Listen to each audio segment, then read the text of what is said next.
Hello, world. My name is Katha Cato, and I'm the Executive Director of the Queens World Film Festival. And Preston Cato is somewhere around here, but it is festival season. So he is watching films. I'm flying solo with Dedline AV, and we have three more guests for what we're going to be doing tonight. It's with pride and with confidence that I welcome you all to a very hopeful broadcast, which is part of the listening tour, which is part of Queens World Film Festival.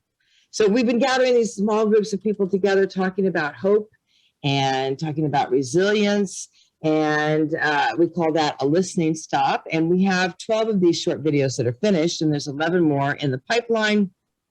And when we're completely done, you're all going to live in the Queen's Memory Project, which is a program of the Queen's Library. And we really want to thank our preservation partners. It's hugely important. These documents, these films, these short videos that we're creating, these conversations, these documents are going to outlive us all, and future generations and researchers and high school students and family members will be able to go to this project and find out where we were and find out how we were and who we were and what is our relationship with hope and resilience at a time where our planet is definitely struggling and where we are struggling, and hope and resilience is extremely important. So we're going to, without any delay, ask our guests to join us, and that would be Tami Gold and Kim Cummings and Henry Arroyo.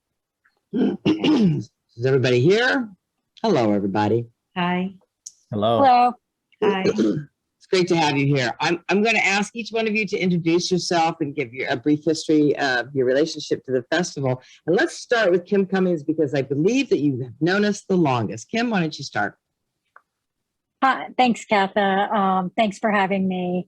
I am a filmmaker, and I had a feature film in the 2011 festival, and I had a short called In Montauk, and then I had a short film called Ordinary that I made with my daughter in the 2021 festival.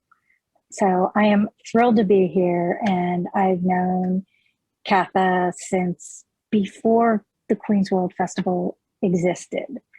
So I've loved watching the festival grow up and become such a phenomenal venue and hub for independent filmmaking in Queens. Thank you. Why don't you throw it to either Tammy or Henry? Henry. All right, thank you. I appreciate it, Kim. Yeah, so my name is Henry Arroyo. I'm a writer, director, and editor. I'm born and raised in Queens, and my relationship with the Queens World Film Festival started just last year in 2021, where I had two short films showing in the festival. One called T and the other titled My Friend John. So it was really exciting to be a part of it. I really appreciated the venues that it was shown at. And, it was just a really supportive environment, a great community that they had. And it was just a really great joy to be a part of it. So I'm happy to be here to support this project. And Tammy, how about you? Thank you. 2000, my name is Tami Gold, and last year, 2021 was my first time having a film in the festival, and it was really lovely. It felt really good to be invited, especially because I was invited to apply by one of my former students, and that always is close to my heart. And I'm a filmmaker. I'm a long time filmmaker. I started in the early 1970s during the anti-war movement and the women's movement and the Black Power movement. And I was in a film co-op called Newsreel. And pretty much most of my life, I've been making documentaries. My film in the festival last year is called Making the Impossible Possible. And it's about the resilience and the hope of Puerto Rican students at Brooklyn College in 1969 who fought for Puerto Rican studies, and they won it. And so it was Puerto Rican studies and Black studies, and it was the first in the country. So it felt really good to be at this festival. And by the way, the quality of the projection at the theater is outstanding. Stunning. That just might make me cry, because 40% of our budget is spent on projection and the human beings to run the projection. And then about another 15% of the budget is spent on the venues. And it just has to be that way because your work needs to be protected and it needs to be valued, and you need to be seen. So I really appreciate hearing something like that. That's great. I appreciate that. Mm-hmm. So we're going to jump into the listening tour. And by the way, Tammy, so Connor was the intern at the time that says, hey, I know a filmmaker. And I said, reach out to him. And then he came to us to produce this series of broadcasts. And we're lucky to have that young man in common. He's kind of cool. Mm-hmm. So let's jump right into it. So the first question is, how do you define hope? And I'm going to start with Henry, and then Henry, you'll throw it to somebody, and you'll throw it to somebody, and then we'll come back to me. Well, I think that to me, hope is it's a part of a person, just humanity as a whole. I think it's a part of our essence. It's something that every human, if not in some capacity, has.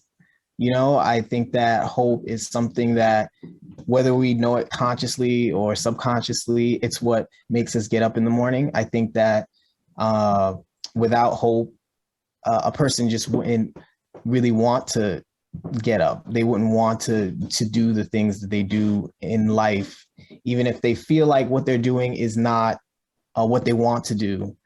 There's something inside of them. There is a hope inside of them that keeps them pushing forward, keeps them moving forward, with hopes that maybe they will get that thing, or maybe something will change in their lives that will push them to attain whatever it is that they want. And I think that's what hope is. It's an essential core of what it is to be human. And hope it's super important to me. I think because for me, I with my own experiences in the past and my own trials and tribulations, I know what it feels. I feel like many people know what it feels like to be hopeless and to kind of fall into that. To me, it was like a pit, of hopelessness. And I think getting out of that pit, it's a difficult thing. But when you're able to do it, you really become more, it becomes more of an important thing to have that hope. So I think just like the people and whoever ends up listening to this, hope is something that you have it inside, and sometimes it needs to be cultivated. Sometimes it needs to be watered like a seed to really grow. But that's what hope is to me. And yeah, so how about you, Kim? What is hope to you? So I really struggled with this question because I just kept coming up with cliches like seeing the glass half full instead of half empty. To me, I think hope is really looking reality in the face and seeing what could be instead of what is, and continuing to strive for what could be. And it's really that simple to me. And to add to what Henry said about getting out of bed, it is partly just getting out of bed and facing each day and thinking that something good will happen, no matter what. So that's what hope is to me. I'll throw it over to you, Tammy. Thank you. I guess when I thought about the question, I realized that hope is something that doesn't exist unless we struggle for it. And that hope is not a noun. Hope is active. It's a verb. And I can hope, but I can't hope alone. That hope has to be something with the collective spirit. So that's what hope is for me. And right now, to talk about hope and not to talk about the historic moment that we're living in is hard, because hope is not abstract. And the best way I could define what gives me hope is when I really, really look at my students, not the films, not who's going to be in the best film festivals, but when I look at the students and I know some of them are so outstanding and will be really, really able to take the messages forwards, the messages really of hope. And it's not a cliche. It's really that without a collective vision, hope is empty. So to me, hope really is being able to identify where we want to go. It's a verb. Thank you. Okay, next question. How do you define resilient or resilience? Let's go with Kim. Thanks, Katha. So I guess to me, resilience is defined by something my middle school teacher said about me at one point when I kept talking in class, which is that I was hard-headed. And I really think being resilient is, in a way, being hard-headed, being able to move forward despite obstacles, letting things knock you down and then just picking yourself up again. And also being able to change with whatever's happening. I think in the last couple of years, a lot of us have found resilience that we didn't even know that we had. We've all lived in such unusual times and unusual circumstances. And I think just living through it shows resilience. So that's what it is to me. Tammy, I'll throw it to you. Okay. Resilience. Resilience doesn't come naturally. We have to be able to have mentors show us what resilience is. It's hard to speak today because of what just happened in Buffalo. To me, resilience is to keep the struggle alive. And when I look at communities that are so under attack, like the Black community, like the women's community, which about pro-abortion, the right to have choice over our bodies, when I think about what's happening on the border with Mexico and having kids in cages, the resilience of people to keep fighting. And that's what resilience is. And when I see that outside of my small little world, it gives me getting back to hope. It gives me hope. There's a dialectical relationship between resilience and hope. They work together.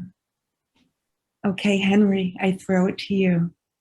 Yeah, for that last part, you took the words right out of my mouth. I think I completely agree. I think the same thing. I think resilience and hope, they go together. And you know, to be resilient is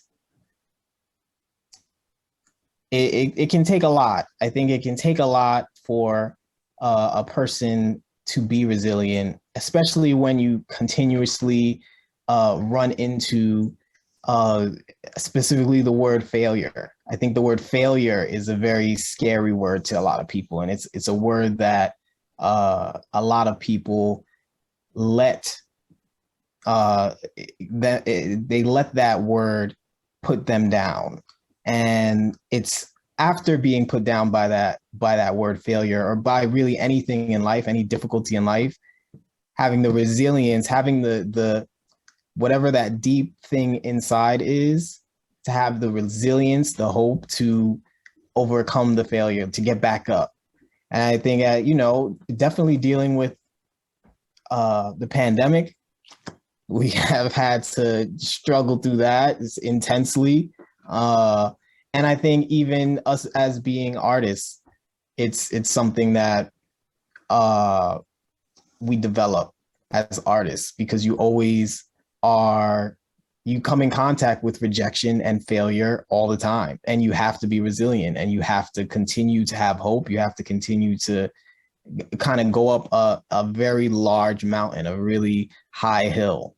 And yeah, resilience is something that humans need to be able to get up that mountain, to reach the top, to get past whatever difficulties we're having, and to reach that goal that we have. You need to have resilience. So resilience is an important thing.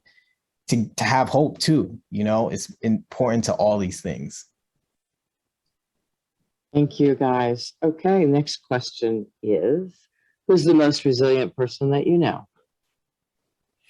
And I'm going to start with Tammy. Oh my God. Who's the most resilient person that I know? That's a toughie. I mean, there's two ways to look. It could be on the very personal level in terms of my family or my friendship group, or it could be like a worldly person. Just within my family, I guess I find that I have one daughter. We have 4 daughters, but one of them has been a real, I guess it's okay to say survivor, because she's been the victim of violence at different times in her life, and of a very violent rape. And so to see how she's blossomed and gone to very, very large places in her life, that's resilience. And then on the world stage, who gives me resilience? That's a toughie. It is, great artists. I'm just thinking of right now, Audrey Lords gives me resilience and gives me a sense of largeness. Audrey Lords was a poet. She was articulate. She was an educator, and she really represented complexity. And that's what, to me, is world on the large stage resilience. Kim. I was not prepared for that question. Sorry. But I have to say, gosh, who is the most, it is a very hard, because there's, on the personal level, I think about some of the things that my kids have been through, as well, just personal battles. But when you think about it in the face of everything that's going on in the world, it's to be resilient. That's a tough one. I don't know, Nelson Mandela comes to mind. Mm-hmm. Talk about somebody who stuck it out through so many years, fighting, protesting, being in jail, and then coming out to really leading the country into a new era. That's really resilience that you can admire, because he stuck with that fight his entire life. And that's really impressive. Henry. The most resilient person that I know is definitely my father. Is definitely my dad. He's Henry Arroyo Sr., so I have his name. It's where I get my resiliency from. He's, he makes things happen, and I think that I got a lot of that from being young, and he's a business owner. He's a small business owner himself. So he's had many different businesses and, you know, a lot of them have failed. And I've been there and I've seen it. You know, I was, you know, when I was young, I would have to play with my toys in the small business in the little corner while he was trying to make it happen with my mom. And I was a witness to a lot of those things. I was a witness to the failures and the successes. So, you know, I've seen those heartbreaks, and I know what they look like, and I felt them myself. So after I felt them myself, I could relate even more to what it was like. And so, yeah, I mean, that's definitely the most resilient person that I know, just on how he just continues to move forward with his ideas, even when, you know, one business fails. You know, you think he's down and out and he's done, he's just going to stop, and he comes up with another idea, and then it's Wow. on to that next one. So that definitely is the most resilient person that I know. Oh, you guys, thanks for sharing that. That's incredible. Let's go to our last question, which is, what do you hope for? I'm going to let whoever wants to, let's go with Henry. I'm going to go with you. Okay. Mm. I hope for, I just hope for,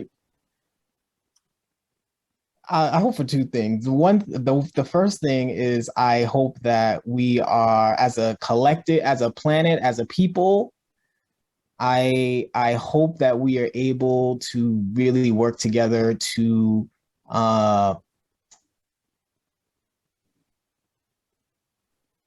truly understand the power we have over the planet, and just dealing with climate change and dealing with how our own decisions with what we do with the planet really does affect it. I think we're really disconnected from nature and from the planet a lot because of technology and all these different things.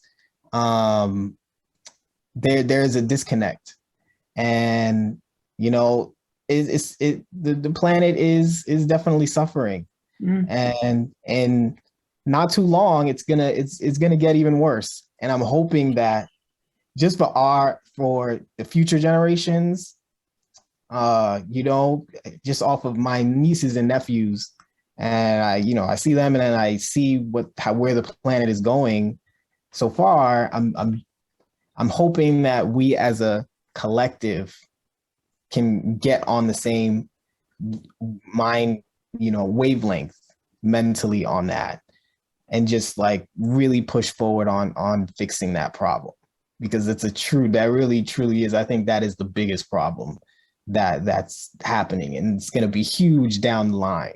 And those are usually the biggest problems, the ones that are going to be huge down the line because of the small things that we're doing now.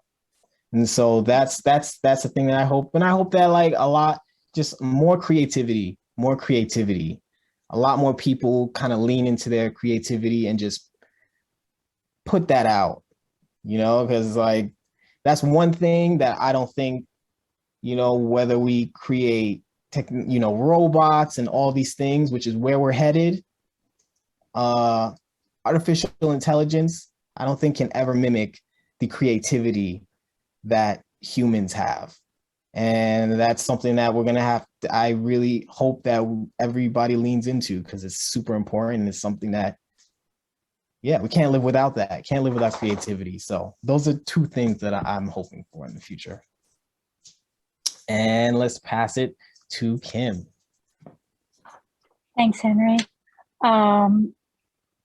I actually, going back to some things Tammy said earlier, have been thinking a lot about the culture of hate that has permeated our country and actually around the world. And I really hope that we can get past this and come to a place where people make a real effort to understand a viewpoint that maybe isn't their own, to understand something outside of themselves, when I see all of the things that are happening, like in Buffalo, like, I mean, any number of things that happened before that, and the rhetoric that is coming out of our politicians, and the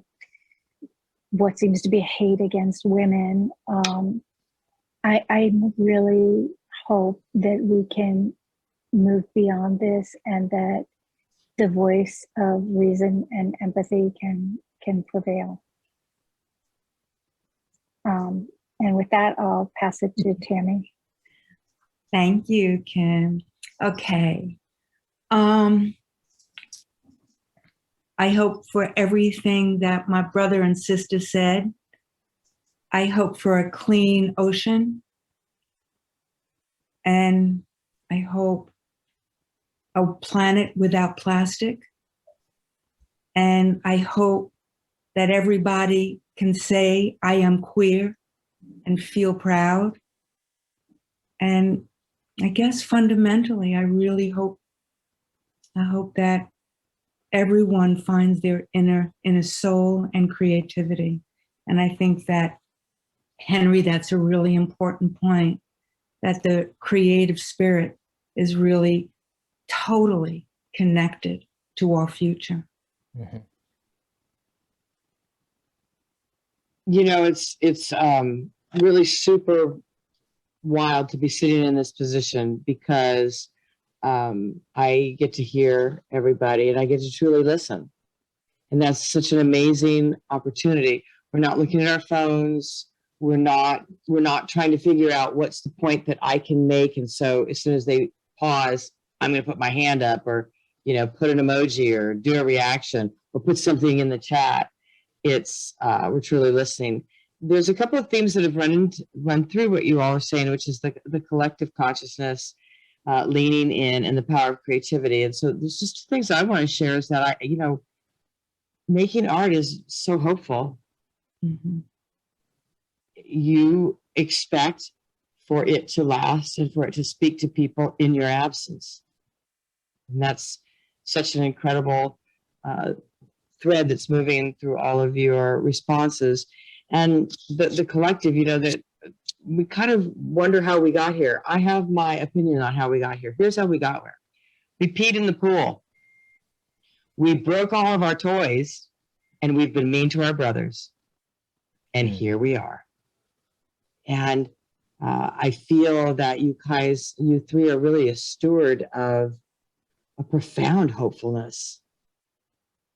And I would have never known that, really, because we've just never, all three or all four of us, been in the same room. After this, I want the three of you to please exchange contact information. I think there's so much synergy in what you're doing and what you're working on. And to that end, also, why don't we take a couple of minutes, each person, catch us up. What are you working on now? What are you doing? Let's start with Tammy. Okay. I'm doing a documentary, and it's about the decriminalization, the movement to decriminalize sex work, and the movement throughout the United States, which is a long movement, which has its roots in the early 70s. So I'm doing a documentary. It's not character driven. It's very much expository. It's very opinion based for full decriminalization. Just move the police away. So that's one documentary. The other thing I'm doing is I have a sabbatical, and it starts next month, and I have a year off from teaching. And so I'm spending 6 months upstate New York to paint and finish the film, and to paint and to do artwork. And then I'm going to my home in Mexico, and I'm going to paint for 6 months. So that's what I'm doing. Okay, I'm going to have Henry go. Okay, that sounds amazing, by the way. That's really dope. I right now I am in post-production. I'm editing a film that we recently shot. It's about two homeless men. It's a narrative film. It's about two homeless men who are, they're hungry. They are very poor, and the worst is that they feel like they don't exist to society. They feel like they're invisible. And so to pull themselves out of poverty, the fastest way that they know how, and to kind of express their anger towards society, they commit to a life of crime. And that's what that film is about. That's what we're editing right now. And I'm writing, just still writing and still trying to get work together and tell stories. So that's where I am right now. And how about you, Kim? Thanks, Henry. I am actually have been collaborating with Indie Collect on a 4K restoration of my first film made in 2000 called Wiki Watchy Girls. They got the original negatives and approached me about restoring it, and we're just finishing that up. And it's been a wonderful experience. It's about two girls in Florida, growing up in Florida, who dream of being mermaids at Wiki Watchy Springs. And their friendship is threatened when one of them finds the other kissing another girl.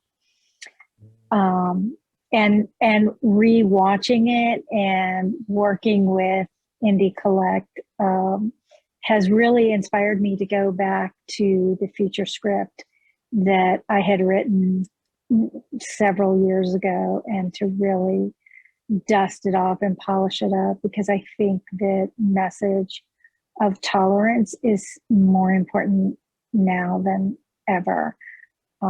So that's what I am working on. Tammy, how about you? Oh, you said I already said. I was the last one. Yes. Sorry. That's okay. I am kind of like fangirling a little bit because of the three people I'm listening to. It's really kind of amazing. And it's, you all have been planting these seeds in what you do for a long time. And it's really amazing to have a small part of your great adventure. And I also think that it's a party at Tammy's house starting this summer. Either upstate or Mexico. Either one is fine. Whereabouts in Mexico are you? Oaxaca. Okay. All right. Kind of Excellent. southern. Yep. Mhm. So no, I definitely think a road trip is necessary. Thank So you. Henry and Kim and Tammy, thank you so much for sharing your thoughts, not only with us, but I mean, for future generations, Mhm. and for them to know who we were, this group of four of us, who we were on May 17th, 2022. And I think we started about 7:50 and we're wrapping up at 8:42. And I just thank you so much for sharing yourselves with us. Mhm. And I'm going to say goodnight and goodbye, and we'll talk to you soon.